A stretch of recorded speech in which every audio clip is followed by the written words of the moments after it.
এখন আমাদের চলছে বরণ। আমার মায়ের সব বরণ।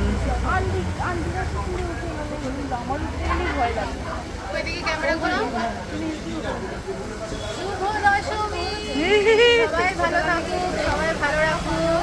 আসছে বছর আবার হবে। আসছে বছর আবার হবে। এই যে সবাই উঠছে এখন। আমার হয়ে গেছে যদিও, এখন বরণ কমপ্লিট হয়ে গেছে। এই যে আমার বরণ হয়ে গেছে, এবার সিঁদুর খেলা হবে। এরা সব এই বরণ হয়ে গেছে। শুভ বিজয়া। এবার সিঁদুর সবাই সবাই সিঁদুর দিতে হবে। মাকে সিঁদুর পরানো কমপ্লিট হয়ে গেছে। সকল বন্ধুদের জানাই শুভ বিজয়া দশমীর অনেক অনেক শুভেচ্ছা এবং ভালোবাসা। আমাদের হয়ে তুই কর।